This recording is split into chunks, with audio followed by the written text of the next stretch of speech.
Madam ఒక్కసారి విశాలంగా వస్తుంది ఫోటో విశాలంగా వస్తుంది ప్రతి ఒక్కొక్క స్టెప్ కొంచెం అన్న కొంచెం కొంచెం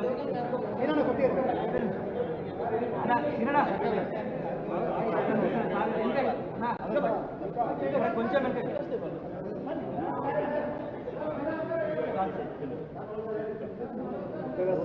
अमर है पीवी नरसिंहाराव गारू सालिदां पीवी नरसिंहाराव गारी आशयाలను सालिदां पीवी गारी आशयाలను जय तेलंगाण केसीआर गारी नायकत्వం మాన్యులు మేధో సంపత్తితో మొత్తం ప్రపంచాన్ని ఆకర్షించిన ఒక అసామాన్య ప్రజ్ఞాపాఠవాలు కలిగిన పెద్దలు బహుభాషా కోవిదుడు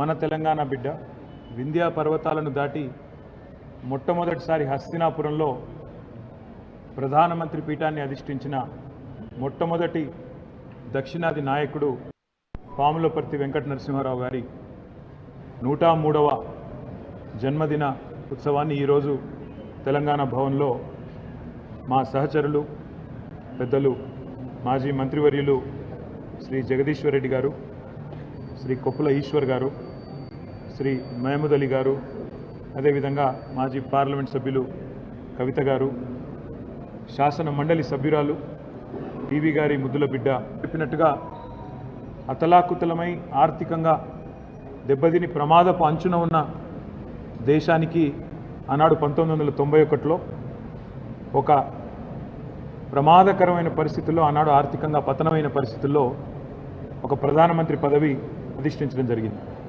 కానీ ఈరోజు వెనక్కి తిరిగి చూసుకుంటే బిఫోర్ పీవీ ఆఫ్టర్ పీవీ అన్న స్థాయిలో 1991, 96 ఆ కాలం ఏదైతే ఉన్నదో 5 ఏళ్ల కాలం భారతదేశ ఆర్థిక వ్యవస్థను ఆర్థిక ముఖ చిత్రాన్ని మార్చిన ప్రధానమంత్రిగా పివి నరసింహారావు గారి పేరు ఎవరైనా సరే తలుచుకోక తప్పదు. ఒక రాజకీయాలతో సంబంధం లేని మన్మోహన్ సింగ్ గారిని తీసుకొచ్చి ఆర్థిక మంత్రి చేసి తర్వాత విప్లవాత్మకమైన ఆర్థిక సంస్కరణలు తీసుకొచ్చి పూర్తి స్థాయిలో ఈ దేశం మరి సంస్కరణల బాట వైపు నడిపించిన మహానుభావుడు గౌరవనీయులు పివి నరసింహారావు గారు. 16 భాషల్లో అఖండమైన పట్టున్న కొన్ని సందర్భాల్లో మౌనమే తన భాషగా నడిపిన చతురుడు రాజనీతిజ్ఞుడు పివి గారు. పివి నరసింహారావు గారి వ్యక్తిత్వం కానీ ఆయన బహుముఖీనమైన ప్రజ్ఞాపాఠవాలు కానీ దగ్గర నుండి చూసిన వారి కుటుంబానికి కానీ వారి అభిమానులకు కానీ ప్రజలకు కానీ బాగా తెలుసు. ఒక కవిగా, కథకుడిగా, సాహిత్యపరుడిగా, అదేవిధంగా అఖండమైన సామాజిక స్పృహ ఉన్న నాయకుడిగా, ఒక సంస్కరణశీలిగా పివి నరసింహారావు గారిని చరిత్ర ఎన్నటికీ కూడా మర్చిపోదు. తప్పకుండా భారతదేశం ఎంతకాలం అయితే ఉంటుందో అంతకాలం కూడా పివి నరసింహారావు గారి పేరు సుస్థిరంగా భారత ప్రజల గుండెల్లో నిలిచి ఉంటుంది. సంస్కరణశీలి అని నేను ఊరికనే అనలేదు.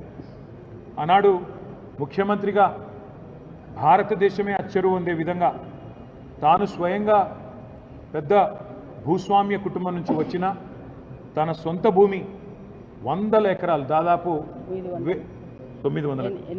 800 ఎకరాలు ఆనాడు భూ సంస్కరణలో భాగంగా తాను ముందుండి, చారిటీ బిగిన్స్ ఎట్ హోమ్ అంటారు, తాను ముందుండి తన కుటుంబానికి సంబంధించిన 800 ఎకరాలను ప్రభుత్వానికి దారాదత్తం చేసి దేశానికి ఆదర్శంగా నిలబడ్డ నాయకుడు శ్రీ పివి నరసింహారావు గారు. తర్వాత విద్యారంగంలో ఒక అవకాశం వస్తే హెచ్ఆర్డి మినిస్టర్గా నవోదయ పాఠశాలలు పెట్టిన, గురుకులాలు పెట్టి ఇవాళ అద్భుతమైన పిల్లలకు వాళ్ళ భవిష్యత్తుకు బంగారు బాటలు వేసిన దాని ఆలోచన కూడా, దానికి పూర్తి క్రెడిట్ కూడా పివి నరసింహారావు గారు. చివరికి ఒక దశలో జైళ్ళ శాఖ ఇచ్చినా కూడా అందులో కూడా ఓపెన్ జైల్ కాన్సెప్ట్ని తెచ్చిన ఒక సంస్కరణశీలి పివి నరసింహారావు గారు. వారి గురించి చెప్పాలంటే ఎంత చెప్పినా తక్కువే. మనిషి నిత్య కృషివలుడు, నిత్య విద్యార్థి.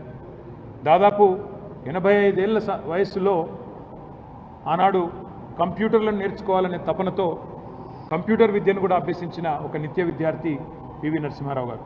వారి జీవితం మనం అందరం కూడా నిజంగా ఈరోజు కేంద్ర ప్రభుత్వానికి కూడా తప్పకుండా అభినందనలు చెప్పాలి. పివి నరసింహారావు గారు లాంటి గొప్ప వ్యక్తిత్వాన్ని గౌరవించి గుర్తించి కేసీఆర్ గారు మన ప్రభుత్వం ఏదైతే శాసనసభలో తీర్మానం చేసిందో శ్రీ పివి నరసింహారావు గారికి శత జయంతి ఉత్సవాల సందర్భంగా భారతరత్న ఇవ్వండి అని తెలంగాణ ప్రజల ఆకాంక్షగా తెలంగాణ ప్రభుత్వం కేసీఆర్ గారి నాయకత్వంలో శాసనసభలో ఏ తీర్మానం అయితే చేసిందో దాన్ని గౌరవించినందుకు పివి నరసింహారావు గారికి భారతరత్న అవార్డు ప్రకటించినందుకు నేను కేంద్ర ప్రభుత్వానికి కూడా అభినందనలు తెలియజేస్తా ఉన్నా. ఒక మైనారిటీ ప్రభుత్వాన్ని 5 ఏళ్ల పాటు నడపడమే కాకుండా తెలంగాణ మట్టిబిడ్డ కాబట్టి ధిక్కార స్వరాన్ని కూడా వినిపించి ఆనాడు అప్పుడున్న పరిస్థితుల్లో మౌనంగా తన పని తాను చేసుకుంటూ తన వ్యక్తిత్వాన్ని అదేవిధంగా భారతదేశం యొక్క అస్తిత్వాన్ని అద్భుతంగా ప్రపంచ పటంలో నిలిపిన మహానుభావుడు పివి నరసింహారావు గారికి మా పార్టీ తరపున శత జయంతి ఉత్సవాలు ఆనాడు అపురూపంగా సంవత్సర కాలం పాటు కేసీఆర్ గారి నాయకత్వంలో నిర్వహించడమే కాకుండా దేశ విదేశాల్లోని తెలంగాణ తెలుగు ఎన్ఆర్ఐలందరినీ కూడా కూడగట్టి భారతీయులందరినీ కూడగట్టి తెలంగాణ ప్రభుత్వం కూడా ఆనాడు దేశ విదేశాల్లో ఈ కార్యక్రమాలు నిర్వహించింది. పివి నరసింహారావు గారి పేరు నెక్లెస్ రోడ్డుకి పెట్టడమే కాకుండా అక్కడే వారి విగ్రహాన్ని కూడా సమున్నతంగా ప్రతిష్ఠించిన నాయకుడు కేసీఆర్ గారు. అదేవిధంగా పివి నరసింహారావు గారికి భారతరత్న ఇవ్వాలనే డిమాండ్ కూడా ఆనాడు ప్రభుత్వ పక్షాన్నే పెట్టిన నాయకుడు కేసీఆర్ గారు.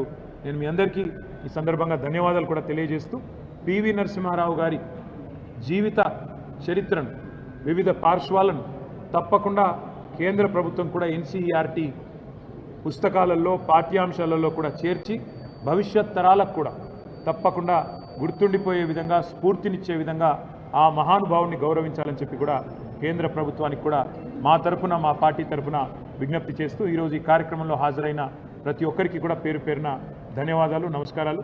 జోహార్ పివి నరసింహారావు.